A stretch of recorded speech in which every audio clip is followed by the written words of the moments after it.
O pensamento agora tem trilha sonora. Está no ar. Audioblog. Um programa que fala de cultura, cotidiano, notícias, entretenimento. Audioblog.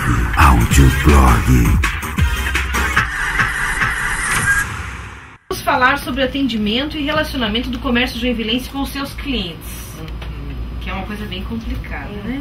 E eu acho que a gente deveria começar pela Michele Braga, que pede pra gente falar sobre a crise no IELUSC, a manifestação dos alunos do jornalismo ontem. Posso falar um pouquinho sobre isso? Por onde a gente vai começar? Ou a Ana começa, que ela é. Então, o que aconteceu ontem no IELUSC é que alguns professores da instituição estão sendo demitidos por não terem especialização ou mestrado ou doutorado. Apenas são graduados. Quando eles chamam de especialização, você está falando de pós-graduação? Pós-graduação. Então, para você dar aula, você tem que ter pelo menos uma pós-graduação. Isso, seria o correto, né? O correto. Mas tem professores graduados que dão aula? Tem. É que o Conselho Estadual de Educação faz a avaliação e um dos itens é a titulação dos professores. Entendi. O que acontece? Alguns professores que não têm essas especializações, eles estão sendo demitidos. Existem instituições que só aceitam com mestrado. Aí é uma outra questão. Mas acontece que no IELUSC tem alguns professores que são... Não estou aqui discutindo a qualidade deles, da aula deles ou do conhecimento deles, não estou discutindo isso. É que eles não têm a titulação necessária segundo o que a direção e o que o Conselho Estadual de Educação julgam. Entendi. E está acontecendo essas demissões e principalmente os alunos estão reclamando porque eles perdem a sua base do ano letivo, do semestre letivo, vamos dizer assim. Porque na primeira semana de aula já começa uma debandada de professores, então fica aquele meio campo que a direção do Instituto Superior não consegue fazer muito bem. E os alunos fizeram uma manifestação ontem, embaixo da chuva. Tenho várias reclamações aqui a respeito desse tipo de organização, várias sugestões de tema aqui que falam sobre as escolas se organizarem, né, no ano anterior já em relação ao seu quadro de professores, quadro de funcionários. Mas a revolução dos alunos foi feita por causa do quê? Pois é, a pergunta é essa. Então, os alunos o quê? Não concordaram com a decisão? Eles não concordaram com essa demissão de professores no começo do ano, estragando um pouco a programação, alegando que se fosse para demitir professores, então que fizesse isso no período de férias. Só que aqui eu vou dar um pouco razão para cada lado. Não é justo a instituição fazer essa demissão agora, no começo, mas também não é justo com aqueles professores, por exemplo, que poderiam dar aula já sendo mestrados, ou já sendo mestres, perdão, ou doutores, que teriam uma qualificação maior. Eu não estou aqui, pelo amor de Deus, não estou aqui julgando se quem foi demitido é incompetente ou outra coisa. Com esses dias eles viram uma história de que amarraram um cara com uma corda de apito. Lá na frente da arena. Isso, e eles são muito grosseiros, então eu fui parado já em uma blitz dessas e eles são mal educados. Mandam abrir o porta-mala, até revistam o carro. E eu particularmente, da próxima vez que for parado nessas blitz, não vou mais mostrar documento pra eles, porque... Só se tiver um policial.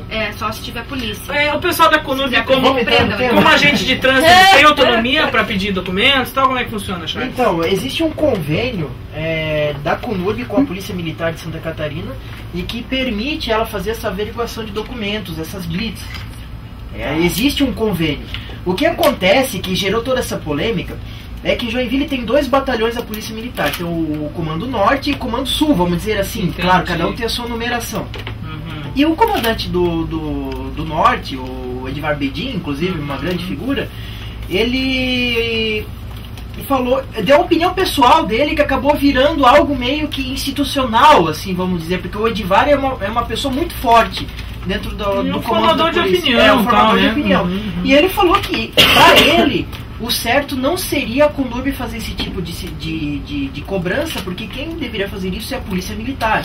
Porque se a CONURB, que não tem armas, parar um traficante, por exemplo, armado, pode levar um tiro no meio da testa. Isso que o Edvar alega. Já aconteceu? Não, já aconteceu em outros lugares de Santa Catarina. Numa reportagem que duas pessoas da CONURB já morreram. Não é da CONURB. Não é da CONURB, mas é de outras cidades que tem também uma guarda municipal. Guarda municipal. Aí agora fica aquela questão. será que os agentes de trânsito devem ser armados? Então, fica uma pergunta no ar. Perigoso, é perigoso, porque essas pessoas não são polícia, elas não têm poder de polícia. Só que aí a gente vai ver situações que nem essa, que amarraram uma pessoa com um cordão de apoio. É demais. Só que também eu não vou negar que na Blitz, se o cara tá com documentação atrasada, se tá errado, tem que multar. Por causa disso que existe a fiscalização. Claro. A gente não tá aqui, ninguém precisa ser multado, vamos fazer tudo coisa de errado e né, esquece a multa, esquece a fiscalização. Só que é um tema muito complicado e a opinião pessoal de um comandante acabou gerando toda essa discussão e a Conurb alega que está dentro da lei por causa do convênio. Atendimento no comércio de Joinville. É o tema do Everton Gomes e do Wagner. Olha, eu sofro com atendimento no comércio de Joinville. E às vezes a gente se surpreende também. Hoje eu, por exemplo, me surpreendi. Eu fui super bem tratada no croissonho. Amei as croissants do croissonho, muito bom, na esquina da Blumenau com a Rua 15 ali. Um produto de qualidade, atendimento de qualidade, lugar limpo e realmente parabéns ao pessoal do croissonho. Diga-se de passagem, não é uma empresa joinvilense.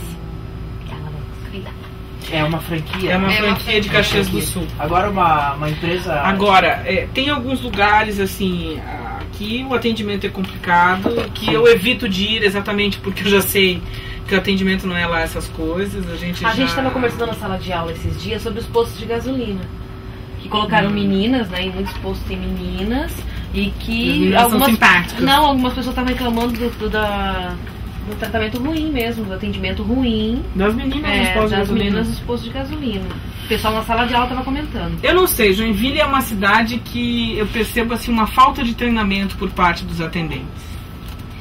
Tem algumas concessionárias de carro, por exemplo, tu vai, eles não sabem, tu olhando na internet, pesquisando, tu consegue ter mais informações sobre o carro do que o próprio vendedor do carro, né? Por exemplo, quem trabalha às vezes com informática, com telefonia, né? Às vezes tu entra numa vendedora de celulares, o celular tira foto, ele manda mensagem, tá? Mas isso eu já sei. Então tu vê assim que o treinamento, ele é uma coisa, para quem principalmente trabalha com tecnologia, tu tem que ter treinamento para poder apresentar efetivamente os produtos, né? E eu percebo uma falta de treinamento muito grande às vezes. E a gente fala isso pro bem das pessoas, para que o comércio de Joinville cresça, né? Eu acho que o vendedor, ele na verdade tem que ser uma profissão também com especialização, né? Sim. Certo? Você é vendedor, sou vendedor. Sim, você precisa defender produtos para vendê-los. Mas você vai defender uma área, na tecnológica, por exemplo, você tem que ter uma especialização, né? Você tem que estudar um bocadinho, né? Acontece que a economia brasileira, todo mundo fala, o Brasil gerou tantos milhões de empregos. Acontece que os empregos hoje em dia, principalmente numa economia dinâmica como a de Joinville, os empregos são muito temporários.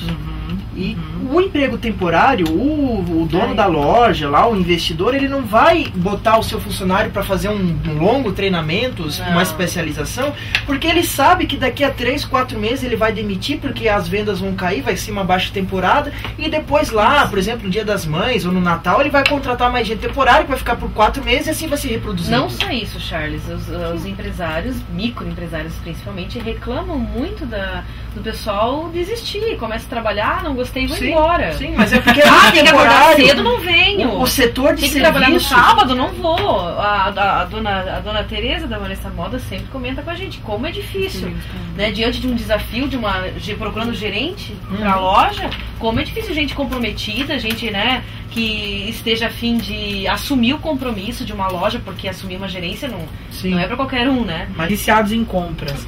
O vício das compras é uma questão de autoafirmação, é uma questão de ansiedade, né, Charles? As pessoas. E também tem essa questão do status quo. Fala um pouco pra gente dessa questão sociológica, da necessidade de autoafirmação. É questão do fetiche, né? Fetiche e status quo, aquela coisa de eu tenho que mostrar que eu tenho. A necessidade de autoafirmação na sociedade, ela se dá muito pela questão de renda, de dinheiro. E o dinheiro, ele se transforma em produtos que você compra. Então, se você tem um carro do ano, se você tem um tênis de R$600, ou se você tem aquele relógio de 3, 4 mil reais, você está autoafirmando na sociedade, e aquele que não tem não está se autoafirmando. Ele é um excluído, ele é um renegado. Eu tive um trauma na minha infância, porque eu estudei no Santos Anjos, e os meus amigos me humilhavam, literalmente, porque eu era pobre, porque eu era simples. Eu tinha uma bique e um lápis no penal e andava de ônibus. E as pessoas tiravam Não tinha muito final de sarro. lata ou não? As pessoas tiravam muito sarro. E debochavam. Uma vez uma menina chegou pra mim e falou assim: a gente não te convida pras festas de 15 anos porque tu não tem roupa pra ir. Não, porque a gente é idiota. E, Ela falou isso. e ela dizia: não, tu tem umas manchas no braço, que eu tinha alergia de mosquito, eu tenho até hoje, né, manchinhas. Ah, o pessoal disse que tu tem essas manchas porque tu é pobre. Os meus colegas, eu poderia citar os nomes aqui, mas não vou citar.